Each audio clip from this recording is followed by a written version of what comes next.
मंगलाचरण करेंगे। ओम नमः सिद्धेभ्याय जय श्री ओम नमः सिद्धेभ्याय जय श्री ओम नमः सिद्धेभ्याय।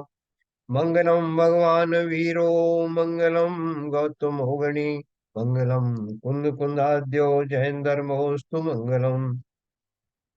सर्वमंगल मांगल्यम सर्व कल्याण कारकम प्रधानम सर्वधर्माणाम जैनम जयतु शासनम।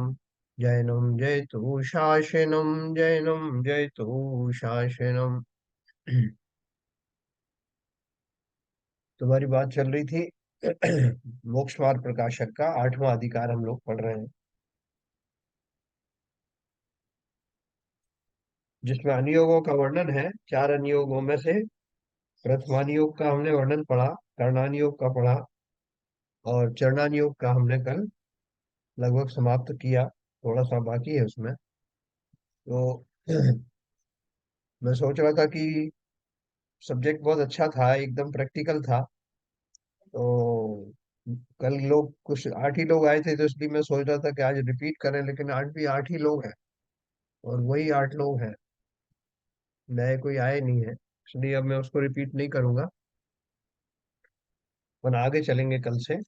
और फिर कभी जब पूरी स्ट्रेंथ होगी तब उस उतना उतना टॉपिक फिर से पढ़ ले लेंगे। तो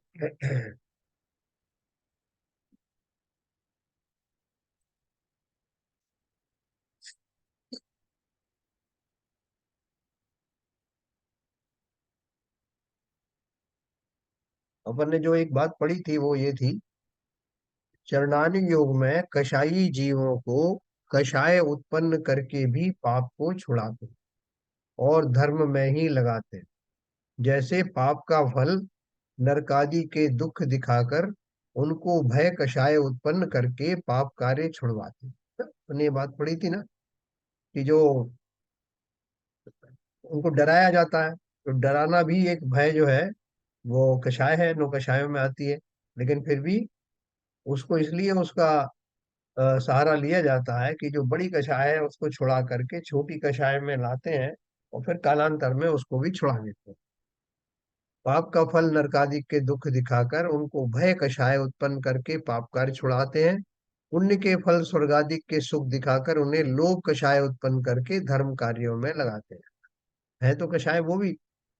तथा यह जीव इंद्रिय विषय शरीर पुत्र धनादि के अनुराग से पाप करता है, धर्म से परान्मुख रहता है, इसलिए इंद्रिय विषयों को मरण क्लेश आदि के कारण बतलाकर उनमें अरति कषाय उत्पन्न कराते हैं। है ना।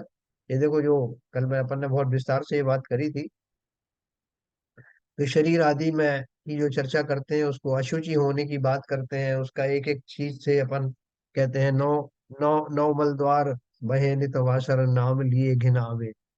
है। और दिपे चाम चादर मणि हाड़ पिंजरा दे, भीतर या सम जगत में और नहीं गिनगे। ये सारी बातें शरीर से के प्रति द्वेष कराने वाली हैं, शरीर में घृणा उत्पन्न करने की हैं। तो कोई पूछ सकता है कि आपने एक कषाय को दूर करने के लिए दूसरी तरह की कषाय उत्पन्न कर दी, राग छुड़ाने के लिए द्वेष का सहारा लिया। तो वास्तव में क्या है कि द्वेष उतना मजबूत नहीं होता, राग बहुत मजबूत होता है। राग किसी में हो जाए तो अपना, भले ही लॉजिकली अपने को बात गलत लगे तब भी छूटता नहीं है। लेकिन द्वेष का ऐसा नहीं है, द्वेष में जहाँ लॉजिक आ जाता है तो वो छूट जाता है। इसलिए शरीर आदि में अत्यंत आसक्त होने वाले जीवों को, स्त्रियों आदि में अत्यंत आसक्त होने वाले जीवों को शरीर की अशुचिता का भान करा करके उससे छुड़ाया जाता है, और कालांतर में उनको समता में स्थापित किया जाता है कि भैया शरीर तो शरीर है, ना उसमें राग करना है ना उसको द्वेष करना है। तो चरणान योग में इस तरह के प्रयोग बहुत किए जाते हैं। शरीर आदि को अशुचि बतलाकर वहां जुगुप्सा कराते हैं, पुत्र आदि को धनादि के ग्राहक बताकर वहां द्वेष कराते हैं कि ये सब तुम्हारे स्त्री पुत्र आदि ये सब तुम्हारे बैरी हैं, परिजन है रखवारे, तुम इसमें कैद हो, संसार रूपी गृह रूपी कारागार में कैद हो, और पत्नी पुत्र आदि तुम्हारे बाहर बैठे हुए पहरेदार हैं कि आप उसमें से निकल ना जाए। ये सब बातें क्यों कही जाती हैं? बोले, बोले, "सर, हमारे को तो ऐसे नहीं है, तो ऐसी नहीं है।" लेकिन एक जनरल जो है वो सिद्धांत बना करके कि इनके मुंह में फंस करके हम बाहर नहीं निकल पाते, इसलिए इस भाषा में उसका प्रयोग किया गया है।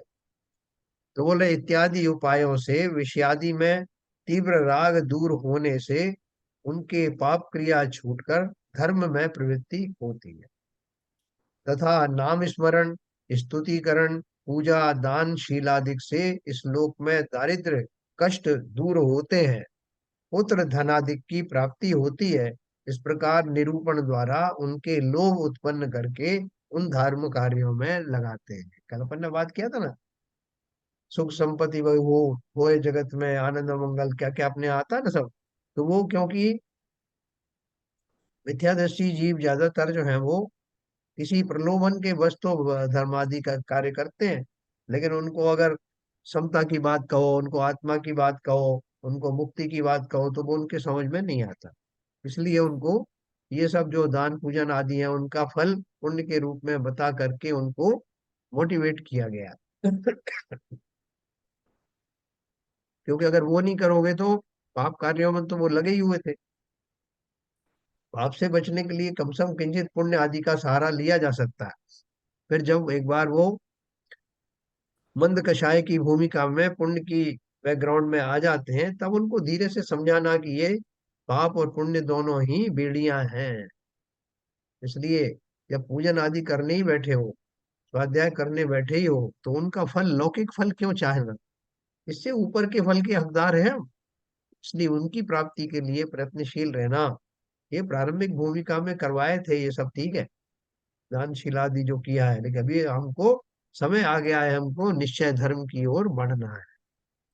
इस प्रकार निरूपण द्वारा उनके लोभ उत्पन्न करके उन धर्म कार्यों में लगाते हैं। नहीं, कोई चरणानी योग में कोई पूछेगा साहब इस तरह की प्रयोग क्यों किए गए हैं, तो उसमें मोक्ष लक्ष्मी का वर्ण करते हैं और वो मुक्ति मुक्ति की बात करते हैं, तो उसके पीछे अभिलाषा ये है कि जो अभी जिनका लेवल नहीं आया है वो कम से कम थोड़ा सा मोटिवेट होकर के पुण्य की प्राप्ति की तरफ बढ़ेंगे। पाप से तो पुण्य बेहतर ही है ना, लेकिन फिर पाप पुण्य को भी छुड़ाकर उनको शुद्धोपयोग में लगाएगा।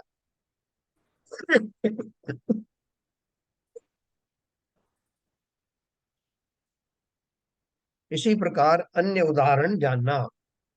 यहाँ प्रश्न है कि कोई कषाय छुड़ाकर कोई कषाय कराने का प्रयोजन क्या है ना, ये अपन ने कल पढ़ा था। एक कषाय छोड़ा दी और दूसरी कषाय करा रहे हो, तो उसके पीछे क्या हाँ, समाधान है। जैसे रोग तो शीतांग भी है और ज्वर भी है, परंतु किसी का शीतांग से मरण होता जाने, वहां वैद्य उसको ज्वर होने का उपाय करता है। हाँ, जैसे किसी को शीतांग जो होता है ना, क्या बोलते हैं, इसमें वो पित्ती निकल आती है, वो निकल आए तो बोलते हैं कि वो जो पित्ती निकल आए वो भी एक रोग है और बुखार भी एक रोग है। लेकिन वो जो चतुर्वैद्य है उसको अगर इलाज करना है, शीतांग का या निमोनिया वगैरह का उसको इलाज करना है, तो वो ऐसी औषधि लगाएगा कि इससे उसको बुखार भले ही चढ़ा है, लेकिन ये जो घातक बीमारी थी वो उसका प्रभाव कम हो जाए, तो उसको वो बुखार चढ़ा देगा। और ज्वर होने के पश्चात उसके जीने की आशा हो, तब बाद में ज्वर को भी मिटाने का उपाय करता। उसी प्रकार कषाय तो सभी हे हैं, परंतु किन्हीं जीवों की कषायों से पाप कार्य होता जाने, वहां श्री गुरु उनको पुण्य कार्य के कारणभूत कषाय होने का उपाय करते हैं। पुण्य का कार्य करना या पुण्य के भाव आना वो भी कषाय तो है, भले ही वो प्रशस्त राग वाले कषाय हों, लेकिन है तो कषाय। वहां श्री गुरु उनको पुण्य कार्य के कारणभूत कषाय होने का उपाय करते हैं। पश्चात उसके सच्ची धर्म बुद्धि हुई जाने, तब बाद में वह कषाय मिटाने का उपाय करते हैं, ऐसा प्रयोजन जानना। है ना, इसके लिए जैसे मंदिर आने की बात करते हैं ना कि भैया मंदिर आया करो, मंदिर आने लग गया। अब मंदिर में आए तो उन्होंने देख लिया है कि अब ये बहुत उच्च कोटि का पात्र नहीं बना है, तो उसको जो है ऊपर ऊपर की भूमिका बता दी कि मंदिर में आओ तो दंडवत करो, जनिंद्र देव को 3 परिक्रमा लगाओ, और अगर मौका मिल जाए तो प्रक्षाल करो, अभिषेक करो। ये सब बाह्य क्रिया में उसको लगाते हैं। लेकिन जब वो इन सब विषयों से ऊपर उठ जाता है, जब उसको वास्तव में आत्मा का स्वरूप और निश्चय धर्म का स्वरूप समझ में आता है, तब उसके लिए ये सारी क्रियाएं गौण हो जाती है। फिर उसमें ना तो उसको स्वयं को रुचि रहती है और ना कोई उसको फोर्स करता है। जब तुम पहले ही जो है ग्रेजुएशन की क्लास में चले गए, तो तुमसे कौन कहेगा पहली क्लास दूसरी क्लास की किताबें पढ़ो। और वैसे भी जो जब इस कार्य में दक्ष हो जाते हैं, जिन्हें आत्म धर्म का परिचय प्राप्त हो जाता है, वो इन बाह्य क्रियाओं में बहुत ज्यादा लिप्त नहीं होते। उसका आशय समझ लेते हैं कि इनका आशय खाली मात्र ये है कि मैं जिनेंद्र देव की भक्ति, उनके गुणों को समझ करके करूं। इसलिए बार बार वो जैसे अनपढ़ लोग करते हैं ना, कि बार बार वो प्रक्षाल ही कर रहे हैं, सब प्रतिमाओं के प्रक्षाल करिए, जितनी है उनका कर रहे हैं। उसमें उसमें वो किसी ने पहले सिखा दिया था इसलिए कर रहे हैं, अब मन नहीं लग रहा है तब भी कर रहे हैं। जो जब आप ऊंची भूमिका में पहुंच जाओ, तो बजाय उनमें टाइम लगाने के, अपना वास्तविक जो है नमकार मंत्र का जाप करो, जापे दो, ध्यानस्थ रहो, इनमें टाइम समय लगाओ। वो पुरानी चीजें छोड़ो, क्योंकि वो तो आपको सीढ़ी चढ़ाने के लिए थी उस समय। तो ये बताया उन्होंने।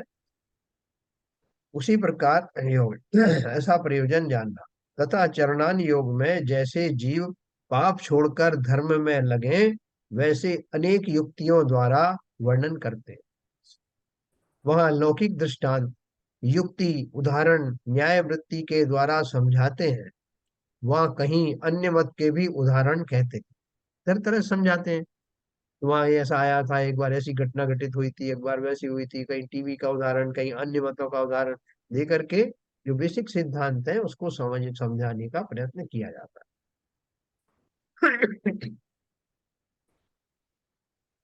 वहाँ कितने ही उदाहरण आदि झूठे भी हैं, परंतु सच्चे प्रयोजन का पोषण करते हैं, इसलिए दोष नहीं है। है ना। कई बार झूठे मतलब लगा दिया, या जैसे मान लो उनके यहाँ आया कि साहब वो जो स्वर्ण वाला जो मृग था, उसको पकड़ने के लिए सीता जी जो वहां से निकल के आई, उन्होंने रामचंद्र जी को कहा कि वो हिरण को पकड़ के लाओ। अब ये घटना जो है जैन रामायण में नहीं मिलेगी आपको। जैन रामायण में तो उसने मायावी रावण ने जरूर वो लक्ष्मण की भाषा निकाल के, आवाज निकाल के बोला था, राम हे राम, मैं मुसीबत में फंसा हूं, मुझे निकालो। वो युद्ध में गए थे, तो वो भी सीता जी को छोड़ के रामचंद्र जी निकल गए उनकी हेल्प करने के लिए। और रावण ने अकेला पा करके सीता जी का हरण किया, जैसे हमारे यहाँ कथा है। लेकिन उसकी उदाहरण देने के लिए कि वो उन कहानियों की उदाहरण भी दे दी जाती है, जिससे कि हमें सिद्धांत का समझ में आ जाए। इस तरह से स्वर्ण स्वर्ण आदि के चक्कर में या माया के चक्कर में हमें फंसना नहीं चाहिए, ऐसा सिद्धांत बताने के। तो वहां कितने ही उदाहरण आदि झूठे भी हैं, परंतु सच्चे प्रयोजन का पोषण करते हैं, इसलिए दोष नहीं है। हाँ? यहाँ कोई कहे कि झूठ का तो दोष लगता है, उसका उत्तर है, यदि झूठ भी है और सच्चे प्रयोजन का पोषण करे, तो उसे झूठ नहीं कहते। तथा सच भी है और झूठे प्रयोजन का पोषण करे, तो वह झूठ ही है। कल मैंने आपको एक दो उदाहरण दिए थे कि वो कैसे हम जो है कई बार नाम भूल जाते, तो किसी पात्र का नाम कुछ और है, हमने कोई दूसरा नाम लगा दिया। तो वो, चूंकि हमारा जो उद्देश्य है वो सिद्धांत को घटित करना है, इसलिए उसमें अगर नाम भी इधर का उधर भी हो गया तो उसमें कोई हर्ज नहीं है। उसके विपरीत अगर हमने सही प्रयोजन को के लिए वो नहीं कहा, तो भले ही सच्ची घटना भी हो, उस घटना के माध्यम से हमने जो कुछ कहा उसका उल्टा संदेश चला जाएगा, तो वो झूठ है। इस तरह हमने ये सब पढ़ा। अच्छा, आज हम थोड़ा जल्दी खत्म करेंगे, 7:40 तक एक मीटिंग है, तो वहाँ जाना है लोगों को। फिर यहाँ दिया है कि अलंकार युक्ति नामादिक में वचन अपेक्षा झूठ सच नहीं है, प्रयोजन की अपेक्षा झूठ सच है। जैसे तुच्छ शोभा सहित नगरी को इंद्रपुरी के समान कहते हैं, सो वैसे तो झूठ है, परंतु शोभा के प्रयोजन का पोषण करता है, इसलिए झूठ नहीं है। तो भाई साहब, नगरी तो क्या थी, इंद्रपुरी जैसी लग रही है। किसी महिला की जो प्रशंसा करनी हो सौंदर्य की, वो तो इंद्राणी लग रही थी। तो ये सब जो उपमाएं दी जाती हैं, अलंकार आदि का प्रयोग किया जाता है, वो खाली तुलनात्मक होता है, उस बात को ज्यादा उसके ऊपर जोर डालने के लिए ये उदाहरण दिए जाते हैं। ये अपन ने कल पढ़ा था। इस प्रकार अन्य मतादि के उदाहरणादि देते हैं सो झूठ है, परंतु उदाहरणादि का तो श्रद्धान कराना है नहीं, श्रद्धान तो प्रयोजन का कराना है, और प्रयोजन सच्चा है इसलिए दोष नहीं है। ये चरणान योग में ये सब चीजें आपको देखने में आती हैं। तो इसलिए वहां पंडित जी ने बहुत अच्छे से क्लियर किया है कि इस तरह के जो शास्त्रों में या इस तरह के जो शब्द कहे जाते हैं, कहानियां कही जाती हैं, वो किसी न किसी नए से सही है। उनको सर्वथा झूठ मत समझना, उसका पर्पस है। तथा चरणान योग में छद्मस्त की बुद्धि गोचर स्थूल पने की अपेक्षा से लोक प्रवृत्ति की मुख्यता सहित उपदेश देते हैं। ये हमारे जो सामने जो व्यक्ति खड़ा है, उस व्यक्ति को वो किस तरह से समझ पाता है, हम उस तरह से वो बात उसको समझाने की कोशिश करते हैं। केवल ज्ञानी ने क्या देखा है वो तो हम उसको समझा नहीं सकते। केवल ज्ञान गोचर सूक्ष्म पने की अपेक्षा नहीं देते, क्योंकि उसका आचरण हो नहीं सकता। यहाँ आचरण करने का प्रयोजन है। जैसे अनुवृत्ति के त्रस हिंसा का त्याग कहा, और उसके स्त्री सेवनादि क्रियाओं में त्रस हिंसा होती है। यह भी जानता है कि जिनवाणी में यहाँ यहाँ त्रस कहे हैं, परंतु इसको त्रस मारने का अभिप्राय नहीं है, और लोक में जिसका नाम त्रसघात है उसे नहीं करता है, इसलिए उस अपेक्षा उसके त्रस हिंसा का त्याग, है ना। तो किस अपेक्षा से हमारा वो नियम सध रहा है, उसको उसका मर्म समझना। अणुव्रति है ना, जो जिसने दूसरी प्रतिमा व्रत प्रतिमा धारण की है, उसने त्रस हिंसा का संकल्पी त्याग है, संकल्पी हिंसा का। लेकिन उसको सातवीं प्रतिमा से पहले पहले वो गृहस्थ के रूप में स्त्री को रख सकता है। तो वहां बोल रहे हैं कि स्त्री सेवनादि में जो जीवों का हनन होता है, वो हनन का उसको वैसा दोष नहीं लगता, संकल्पी हिंसा का दोष नहीं लगता, क्योंकि उसने वैसा संकल्प नहीं लिया कि जिन जीवों की हत्या करनी करनी। लेकिन वो सहज में हो जाता है, इसलिए यही कहा जाता है कि उसके स्थूल रूप से त्रस हिंसा का त्याग। सातवीं प्रतिमा ऑनवर्ड वो सब भी छूट जाता है। तथा मुनि के स्थावर हिंसा का भी त्याग कहा है, परंतु मुनि पृथ्वी जल आदि में गमनादि करते हैं, वहां सर्वथा त्रस का भी अभाव नहीं है, क्योंकि त्रस जीवों की भी अवगाहना इतनी छोटी होती है कि जो दृष्टि गोचर ना हो, और उनकी स्थिति पृथ्वी जलादि में ही है। जैसे मुनिराज है ना, मुनिराज को स्थावर हिंसा का त्यागी बताया। जल का है, अग्नि का है, वायु का है, वनस्पति का है, सबके जीवों का हिंसा वो नहीं होने देते। इसलिए अपने बिना मांगे जो जल भी नहीं लेते, श्रावक ही उनके कमंडल में जल भरते हैं। और जब चलते हैं तो वो क्रिया समिति का पालन करते हैं, लेकिन बोलने फिर भी बहुत सारे जीव उनके पैरों तले आ जाते हैं, अनजाने में आ जाते हैं। इतने सूक्ष्म होते हैं, होते तो त्रस्त जीव हैं लेकिन दिखाई नहीं पड़ते। कई बार जहाँ सड़क पे जा रहे हैं वहाँ पानी वानी भी हो सकता है, तो जल में पैर आदि डालना होता है। या जलकाय के जीव जैसे जल से हाथ वाथ भी धोते ही हैं, जल का सेवन भी करते हैं। तो बोल रहे हैं इसलिए उनका तरस का सर्वथा अभाव तो नहीं है, लेकिन तरस जीवों को मारने का भाव नहीं है, उनका पर्पस वो नहीं होता, इसलिए उसको वो स्थूल हिंसा का दोष नहीं लगता। तथा लोक में भूमि खोदना तथा प्रासुप जल से क्रिया करना इत्यादि प्रवृत्ति का नाम स्थावर हिंसा है, और स्थूल त्रस जीवों को पीड़ित करने का नाम त्रस हिंसा है। उसे नहीं करते, कौन नहीं करते? श्रावक भी नहीं करते, और मुनिराज तो करते ही नहीं है। हमारे यहाँ भी जो है, जैसे बहुत सारी बागवानी लगाना, रोज नए नए पेड़ लगाना, जमीन खोदना, क्योंकि उसमें बहुत सारे जीव होते हैं, पृथ्वी का एक प्रत्यक्ष दिख जाएंगे कभी बड़े बड़े जीव आपको, केंचुए वगैरह, है ना, इल्लियां वगैरह, ये सब मरते हैं। तो इसलिए जहाँ तक पॉसिबल हो वहाँ ये खुदाई का काम, इस तरह का ये वनस्पति लगाने का, निकालने का, तोड़ने का जितना कम से कम हो सके उतना करना। इसलिए मुनि को सर्वथा हिंसा का त्याग कहते हैं। तथा इसी प्रकार असत्य स्ते अब्रह्म परिग्रह का त्याग कहा है, ये उनका स्थूल रूप से त्याग होता है।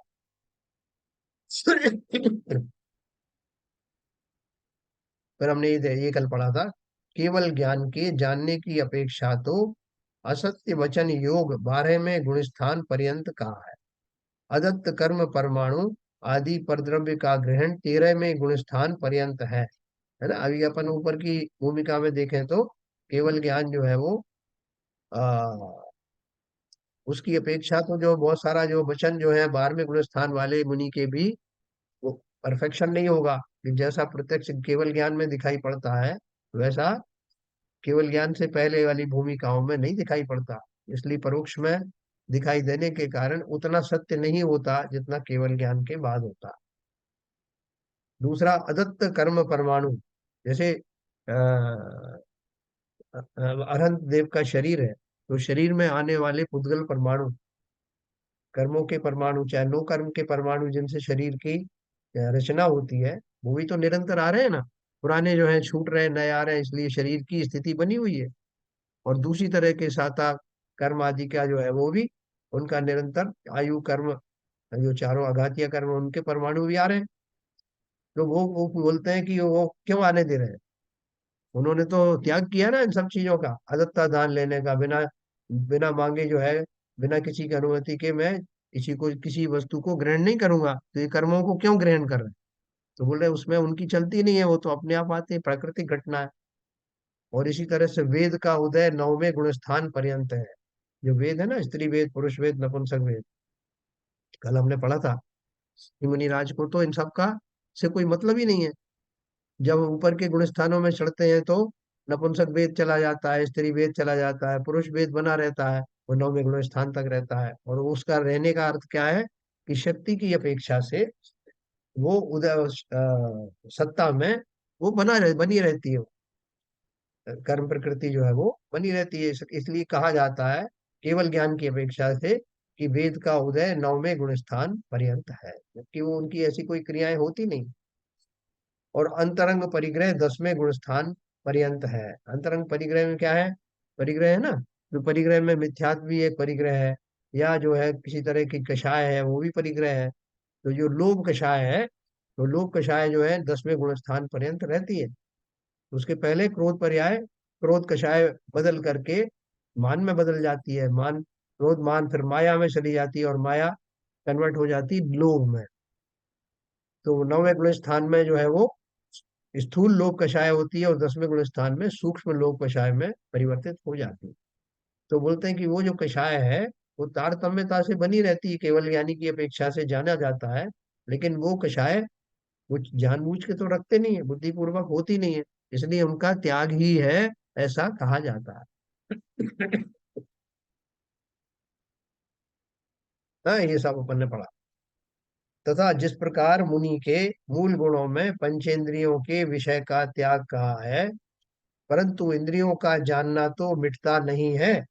है, अब आप बोलोगे उन्होंने सब पंचेंद्रिय के विषयों का त्याग कर दिया। पंचेंद्रिय के विषय क्या है, कि आहार भी लेते ही है, आंखों से देखते हैं, कानों से सुनते हैं, नाक से जो गंध आती है उसको भी ग्रहण करते हैं, स्पर्श आदि शरीर के होते हैं तो उनका भी सेवन होता है, वैसे जो गर्मी सर्दी का वेदन होता है वो सब होता है ना। तो बोल रहे हैं मुनि के मूल गुणों में पंचेंद्रियों के विषयों का त्याग कहा है, पांच इंद्रिय के विषयों का त्याग, परंतु इंद्रियों का जानना तो मिटता नहीं।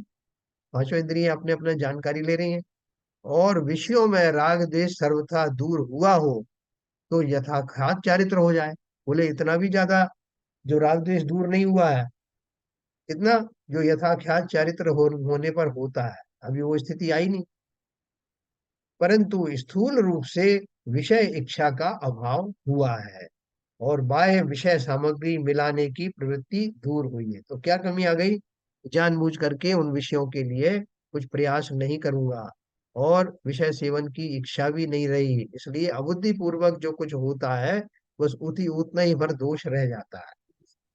इसलिए उनको इंद्रिय विषय का त्याग तथा वृत्ति जीव त्याग व, हाँ, इसलिए उनके इंद्रिय विषय का त्याग कहा। इसी प्रकार अन्यत्र जानना, ये क्या आपको समझा रहे हैं कि जो चरणान योग की जो प्रक्रिया है उसमें बहुत सारी चीजें जो है उपचार से कही जाती। करणान योग के अनुसार देखेंगे तो वैसा हुआ नहीं है, लेकिन उपचार से व्यवहार से ऐसा कह दिया जाता है। तो ये आपको बड़ा राहत देने वाला जो विषय है। जैसे बहुत सारे लोगों को सम्यक दृष्टि कह दिया जाता है, व्यवहार सम्यक दृष्टि, तो वो कैसे कह दिया जाता है, जबकि वास्तव में सम्यक दर्शन करणान योग वाला तो हुआ नहीं, वो करण लब्धि वाला तो हुआ नहीं, लेकिन उपचार से कह दिया जाता है। वो क्यों कह दिया जाता है, अपन इसकी चर्चा कर रहे हैं। हाँ, मैं एक पैराग्राफ और पढ़ूंगा, फिर वो अब मीटिंग में जाना है लोगों को। तथा वृत्ति जीव त्याग व आचरण करता है, सो चरणानुयोग की पद्धति अनुसार व लोक प्रवृत्ति के अनुसार त्याग करता है। जैसे किसी ने त्रस हिंसा का त्याग किया, वहां चरणानुयोग में व लोक में जिसे त्रस हिंसा कहते हैं उसका त्याग किया है। केवल ज्ञानादि द्वारा जो त्रस देखे जाते हैं उनकी हिंसा का त्याग बनता ही नहीं। अब केवल ज्ञान ने तो देखा कि शरीर के ऊपर में कितनी जगहों पर क्या क्या जीव चल रहे हैं, हमें तो पता नहीं। हम अपना दूसरे के शरीर के छोड़ो, अपने ही शरीर के ऊपर में कहीं खुजली चली, हमने हाथ घुमा दिया, वो कितने जीव मर गए। अब हम मानते हैं कि कुछ इन्फेक्शन है, कुछ जीवाणु है, रोगाणु है, उनकी वजह से उनके हाथ चल चलन हो रहा है। कि आप आंखों की पुतलियों के आसपास, मुंह के आसपास, नाभि के आसपास, बहुत सारी जगहों पर वो जीवाणु उत्पन्न होते रहते हैं, है ना। पुरुष देह में ही होते हैं, स्त्री देह में तो और ज्यादा होते हैं, तो वो हमें दिखाई नहीं देते। तो हमने जो त्याग किया है तरस हिंसा का, वो बुद्धि पूर्वक जहाँ दिखाई देने वाले जीव हैं उनको न मारने का संकल्प है। तो इसलिए बोल रहे हैं कि केवल ज्ञान जैसी तो उसमें सूक्ष्मता आएगी नहीं, लेकिन जितना हमारे से बस का है, जो हम देख पा रहे हैं उसके अनुसार भी करेंगे तो उसको स्थूल हिंसा का त्याग माना जाएगा। वहां जिस तरह से हिंसा का त्याग किया उस रूप मन का विकल्प ना करना सो मन से त्याग है। मैं नहीं चाहूंगा कि मेरे द्वारा इस तरह की हिंसा हो। जैसे किसी स्त्री आदि का प्रसंग छोड़ दिया, तो उसके पीछे उसका भाव है कि मैं विषयों की अभिलाषा को त्याग करूंगा, और इस प्रसंग में आने वाले समस्त जीवों को मैं अभयदान देता हूँ। उनके प्रति मैं किसी तरह का अपनी संकल्पी हिंसा में से डामाडोल नहीं होगा। मैं संकल्प करता हूं कि मैं जानबूझ करके उन जीवों का मरण नहीं होने दूंगा। सो मन से त्याग है। वचन ना बोलना सो वचन से त्याग। मैं ऐसा कर दूंगा, तेरा वैसा कर दूंगा, ऐसे अपन गाली देते ना लोक में, तो कर कुछ नहीं रहे, लेकिन वचन से बोल करके वो सारी पाप का बंद करते हैं। काय द्वारा नहीं प्रवर्तना सो काय से त्याग है। इस प्रकार अन्य त्याग व ग्रहण होता है, सो ऐसी पद्धति सहित ही होता है ऐसा जानना। ये चरणान योग की रीति है। इसमें मन से, वचन से, काय से स्थूल हिंसा का त्याग किया जाता है। बारीक बारीक तो आप नहीं कर सकते, केवल ज्ञान गम है, लेकिन बारीक स्थूल में भी बहुत केयरफुल रहना, जहाँ अनुमान से भी जहां जहां जीव होना पाया जाए। जो अपने बीज बीज प्ररूपणा है, मार्गणा है, उनमें बताया ना जीव कहाँ कहाँ रहते हैं, तो उनसे अंदाज लगा करके यहाँ भी जीव हो सकते हैं। मैं चटाई खींच रहा हूँ, मैं चौकी खींच रहा हूँ, तो इसमें कितने जीव मर रहे हैं, मुझे दिखाई तो नहीं दे रहा है, लेकिन अनुमान तो लगा सकते हैं ना अपन। तो जहां उठा करके कोई चीज रखी जा सकती है वो उठा के रखना। उन जीवों को मारने का वो किसके खाते में जाएगी वो हिंसा। अब नहीं साहब, हमको तो इतना वजन उठाना नहीं है इसलिए हम ऐसा कर रहे हैं। जब हम समर्थ हैं तो करना चाहिए, उठा के करो, क्योंकि हमारे ही खाते में जाएगा। यहाँ प्रश्न है कि कर्णानुयोग में तो केवल ज्ञान अपेक्षा तारतम्य कथन है, वहां छठवें गुण स्थान में सर्वथा 12 अविरतियों का अभाव कहा, सो किस प्रकार का। कल मैं आपको इसके बारे में बताऊंगा। ये अविरति जो होती है, जैसे सम्यक दृष्टि जीव है ना, उसको चतुर्थ गुण स्थान वर्ती सम्यक दृष्टि को अविरत सम्यक दृष्टि कहते हैं। तो अविरत का अर्थ क्या है, उसने फॉर्मल रूप से, उपचार रूप से उन व्रतों का पालन नहीं किया है, संकल्प नहीं लिया है। हालांकि उसका जीवन अनुशासनात्मक होता है, वो उच्छृंखल नहीं होता, लेकिन फिर भी प्रॉपर व्रतों का धारण न करने के कारण, प्रतिमा आदि न लेने के कारण उसको अविरत कहा है। तो बोलते हैं वो अविरत क्या होते हैं, करणान योग में किस तरह से अविरत का स्वरूप बताया है, और केवल ज्ञान में किस तरह का कथन है, वही करणान योग की अपेक्षा से वो अपन कल पढ़ेंगे। ये सबको समझ में आया होगा। विषय बहुत बढ़िया है, अभी आगे और आएगा।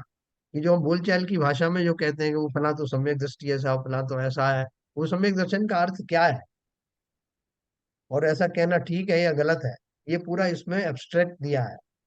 चरणान योग का जो कथन है वो करणान योग से या द्रव्यान योग से मिलता तो नहीं है, लेकिन फिर भी व्यवहार में इस तरह का चलन है।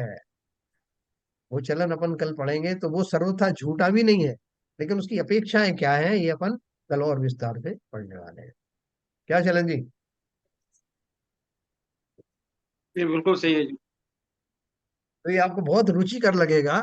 और जो जो अपन क्रियाएं करते हैं या किसी की क्रियाओं को अपन गलत बोलते हैं कि साहब ये नहीं करना चाहिए, कैसे क्या नहीं है, तो वहां उसमें अपेक्षाएं बताई जाएंगी कि किस अपेक्षा से ये जस्टिफाइड है और किस अपेक्षा से नहीं है, और उससे आगे कैसे बढ़ा जाए। यहाँ तो जैसे आज जो बात आपने कही कि हमने एक बात तो हम जब कहते हैं कि जो हमारे को किसी भी वस्तु में द्वेष नहीं होना चाहिए, चाहे वो मल हो चाहे कुछ भी हो। और या, एक बार हम ये भी बताते हैं कि भाई कि शरीर के अंदर मल, जो आपने बताया 9 द्वारों से माल बहता रहता है, इस शरीर से क्या आपका लगाव है, तो उसको वो इसीलिए, लेकिन यहाँ नया चेंज हो जाता है। यहाँ नए केवल आपको शरीर से आपको छुड़ाने का मतलब आपका जो आपको कम करने का है। यहाँ कोई बिल्कुल। बुराई नहीं है, मल की बुराई नहीं है यहाँ पर। हाँ, शरीर की बुराई भी नहीं है, शरीर में हाँ। आसक्ति जो राग बहुत छुड़ाने जीव का उद्देश्य है, राग छुड़ाने का है। राग छुड़ाने का हाँ। रहा। क्योंकि जैसे मैंने आपको बताया कि द्वेष छुड़ाना तो आसान है, हम्म, लेकिन राग छुड़ाना बहुत मुश्किल बहुत मुश्किल। है। इसलिए राग को द्वेष में कन्वर्ट करके फिर द्वेष को भी छुड़ा दिया जाता है। तो कल अपन इसको और पढ़ेंगे विस्तार से, आपको बहुत आनंद आएगा, ये बहुत अच्छे टॉपिक है। फिर द्रव्यान योग का पढ़ेंगे, तो दोनों में अर्थ में समझ में आएगा। कर्णान योग का सम्यक दृष्टि कौन होता है, चरणान योग का सम्यक दृष्टि किसे कहते हैं, और द्रव्यान योग का सम्यक दृष्टि कौन है। ठीक है, बहुत बढ़िया टॉपिक है। तो अभी समय हो रहा है, जिनवाणी स्तुति करें।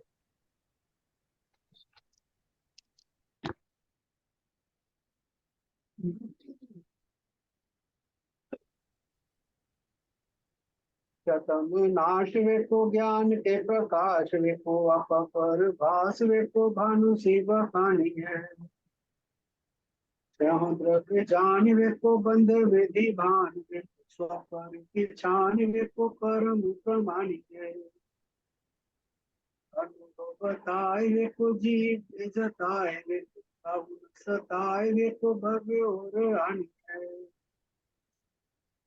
जहाँ तहाँ तार वे को पार के उतार सार के को यही जवानी के यहाँ जिनवाणी भारती तो जब दिन रहे जो तेरी शरणा गए सो पावे सच्चे। क्या वाणी के ज्ञान से सूझे लोका लो, तो वाणी मस्तक धरो सदा देते हैं दो, सदा देते हैं। जिनवाणी माता की जय। जय। जय। नमो कर।